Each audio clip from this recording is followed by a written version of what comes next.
right, next up we have Grant Smolin, the founder and CEO of a company called Little Fancy.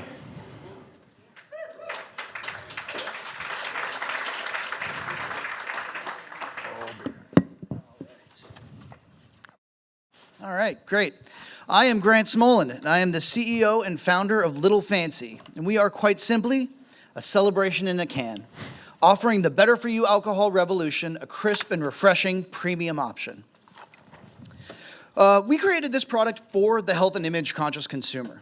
We know they want simple, clean ingredients. We know they want to focus on wellness. And we know they want a selfie accessory for their next Instagram post that perfectly describes the lifestyle they want to live. With 90 calories, 5.5% ABV, and 4 grams of sugar per beautifully designed can, Little Fancy checks all of these boxes. Our spritzers deliver a clean taste because we use real, actual premium wine varietals paired with naturally flavored sparkling water, so every time you get a Little Fancy, you know exactly what wine you're drinking. Peachy Rosé is our flagship. We took a crisp, dry rosé and paired it with just a bite of a perfect summer peach. We followed that with Pinot Pear, easy, drinkable Pinot Grigio paired with an earthy, real pear essence. At $10.99 a 4-pack, Little Fancy is an affordable luxury product that has a real opportunity to capture significant market share in this exploding new category. So, how do we know all of this? I spent 20 plus years selling and studying the purchasing habits of this exact demographic as a hairstylist. Part of my ritual of welcoming my clients into the salon environment was offering a glass of champagne and asking, would you like to get a little fancy? I asked this question for a reason. I wanted to separate this experience when you're sitting here with me, from the mundanity of real life. This experience is about elevation. This experience is about you taking care of you. The problem I found was what was supposed to be a celebration of self-care often ended up being my clients getting more buzz than they wanted to be. I started making wine spritzers in the back room to keep the celebration going, but reduce the consequences.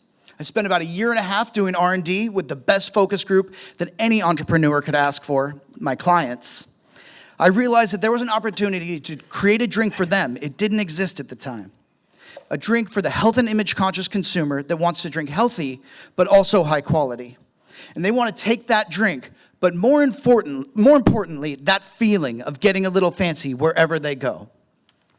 Not just the hair salon. Alcohol is a changing industry. New demographics require new solutions, and we believe our brand voice, our unique connection and insight into the lifestyle consumer, along with our delicious and high-quality refreshing liquid, gives us an opportunity to create a cult following in this demographic. We've seen it in New York and Connecticut, and we're bringing it to Massachusetts, Rhode Island, and Texas in 2020.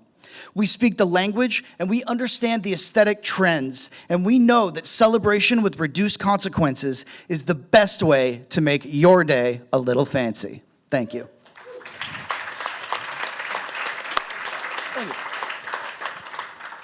Ryan, I asked the judges yesterday what they thought about the potential for wine spritzers in that category, the emerging category of wine spritzers. What are your thoughts? I love the premise. I love the fact that you're clear about your strategy. It's just relaxation. It's getting a little fancy, in your words. I do struggle at this moment in time with what seltzers are doing to all of the other categories that sort of led this way. I think rosé has been affected by it. I think other categories are being affected. But I like the strategy. Any questions from our semifinal judges from yesterday about Little Fancy and how they're positioned and the liquid itself? Yeah, I think you have a great connection to your demographic. You have a great story. It connects. I get it. And I didn't go to a hair salon to learn that. What are you saying? Are you laughing at my hair? I'm thinking of something from yesterday. You look good. I could use a haircut. But what's your value proposition to a distributor? What's in it for me? Well, I mean, I think that really the seltzers that you're talking about, they've kind of spearheaded a break in the beer market, and it's called Beyond Beer, right? But they're just the point of the arrow.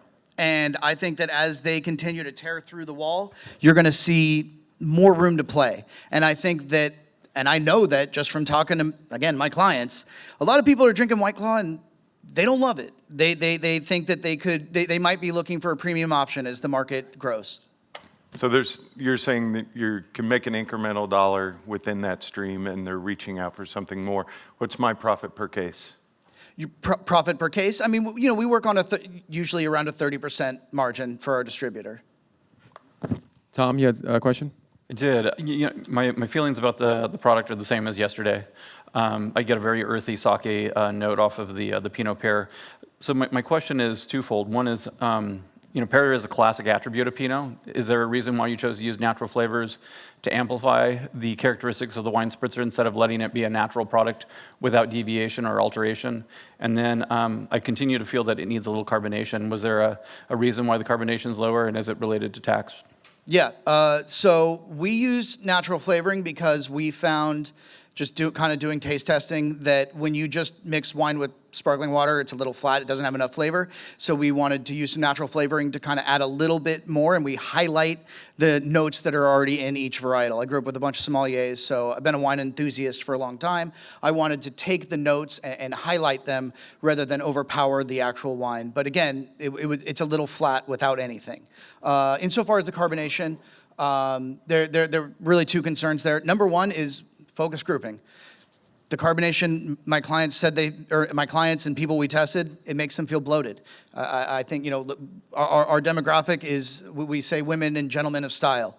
And I think a lot of times they're image conscious, and maybe they could drink one heavily carbonated thing, but if they're going to drink more than that, they don't want to feel that bloated feeling. Also, there's some excise tax issues around carbonation with wine, so. Veronica, what are your thoughts on the presentation for Little Fancy and the brand itself?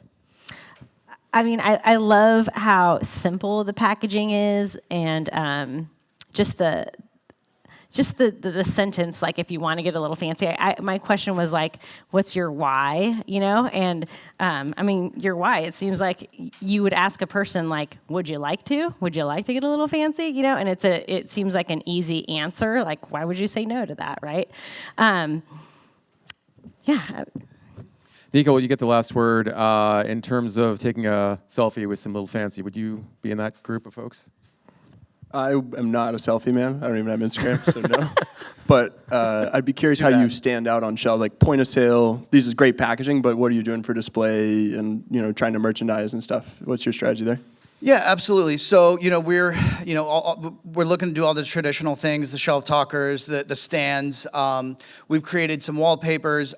One thing that we're really trying to do is actually get out there and take some out-of-the-box marketing ideas. We just created a digital ad that we're going to be putting on YouTube and Instagram titled My Fancy Godmother.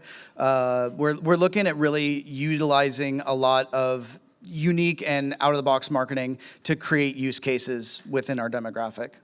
Well done. Got to keep moving on, but great job, Grant. Thank you. Thank you.